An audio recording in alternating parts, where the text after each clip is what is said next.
After US President Donald Trump slaps $1 lakh fee on H-1B visa, leader of opposition Rahul Gandhi escalates attack on Modi government, says, and I quote, India has a weak prime minister, unquote.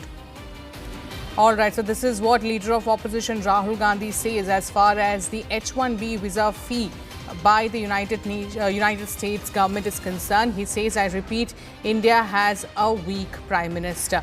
Remember, the Congress party has been attacking the government over the foreign policy, in particular with the United States. All right, I'm now joined by CNN News 18's Pallavi Ghosh on this broadcast. Pallavi, earlier during the parliament session, he has said that the economy of India is dead. And now he says, I repeat, India has a weak prime minister. I'm sure this is going to stir up yet another controversy. He always has been blaming the Prime Minister for being weak, especially as far as foreign policy is concerned, as far as China is concerned. And then, post-Pahalgam attack, saying that America has mediated, they led to that ceasefire. And despite the fact that the Prime Minister, the Pakistan Finance Minister, Shireen, all of them have said that this was not the case, it hasn't cut much eyes. But there's a history to it. I think in 2014, when Narendra Modi became the PM, he came on the plank of calling Dr. Manmohan Singh as a weak Prime Minister. I think today the Congress party now wants to take revenge by hitting back at the Prime Minister and accuse him of being weak when it comes to the internal situation, economy, and of course as far as our foreign policy is concerned. And Pallavi, it's not new, the unpredictability of Donald Trump as far as his policies are concerned. And in such a situation, isn't it important that the opposition stands united with the government? Yes, you're absolutely right. Opposition parties do have a right to take on and criticize the government because that's what parliamentary and political democracy is all about. But there are certain issues on which you need to be seen as standing together. We saw post-Pahalgam terror attack, all opposition parties speaking in one voice, but that sense of unity did not last long. These are, in a sense, very turbulent times because we don't know what the American president is going to say. For example, the H-1B visa announcement by him is something which has sent alarm bells in a particular section as far as the student community is concerned. And, the blow hot, blow cold coming in from Donald Trump. And the Congress's belief that Trump was a friend of Modi who has now backstabbed him. That is the reason why they've decided that they are going to persistently project the Prime Minister as one who is weak and not able to stand up to America. And second, someone who also indulges in vote chori because he knows he's not popular among the people of the country.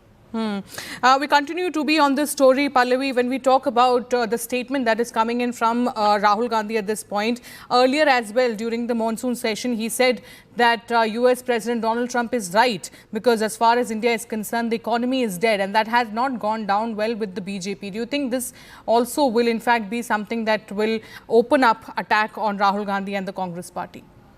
Well, let's talk in the context of why Rahul Gandhi is calling him weak. It's in the context of the H-1B visas. And as we were talking about, this is something which is going to worry many, especially young. And the youth vote bank is the one which Rahul Gandhi is going to try and target. And he has been trying to target.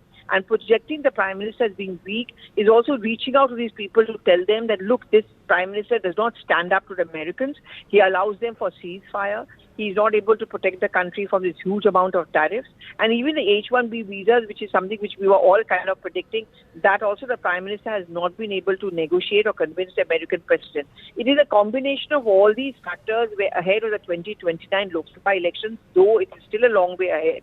The fact is that the Congress party wants to start that work early and begin this perception building about him. Many in the Congress party, as you and I know, Shireen, actually believe that there could be a mid-term election or this government is not going to last. So they are making that projection and they're building up that perception about the PM. Absolutely. And Pallavi, you also reported on the negotiation as far as the trade talk is concerned. And at that point of time as well, the government of India has made it very clear that we are not going to succumb to any kind of pressure as far as United States are concerned. And we have made it very clear that when it comes to our farmers, when it comes to nation, that is going to be the priority. So that shows the kind of strong stand we have put in. Yes, and the GST 2.0 is also an evidence of that because a chunk of GST 2.0 is actually looking after the interests of the farmers. And so we are walking the talk is what the government is saying. But obviously the opposition parties are not convinced. Yes. Congress is not. And Shireen, obviously the Congress party as an opponent will criticize the BJP, but isn't there a line which also needs to be drawn? Absolutely. Many thanks, Pallavi, for getting us all those details. I'm also now joined by BJP's RP Singh on this broadcast. RP Singh, Rahul Gandhi says that, I repeat, India has a weak Prime Minister. I repeat, India has a foolish leader. And he has to poke his nose into everything. This is between the two countries. And it's not that it's because of the Prime Minister is happening. It's because of his internal issue, Donald Trump has done that. Because of his economy, to pick up his economy, whatever he has to do with his economy, he is doing so. What do it have to do with the Indian Prime Minister? But as leader of the opposition is, he is not aware of anything but the diplomats, not aware of the strategic relationship. And he has to always poke his nose into everything. And not the first time that the foreign policy has come under attack by the Congress party. Earlier as well, we have seen Rahul Gandhi saying that Trump is right, economy of India is dead, and now saying that Prime Minister is weak. How is the BJP going to defend itself when such statements are coming in from leader of opposition who holds a constitution post?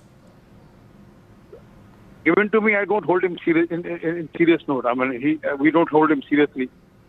He just pokes his nose into everything. And then when he spoke about the dead economy, the economy is doing 7.8% growth and inflation at the lowest in the decade, at 1.5, and food inflation in minus. So he can say whatever you say, but fact is that our country is into a safe hand, and with Prime Minister Narendra Modi leading it, economically, politically also, and on the diplomatic front also. All right. Many thanks, Mr. RP Singh, for joining with us and sharing your perspectives.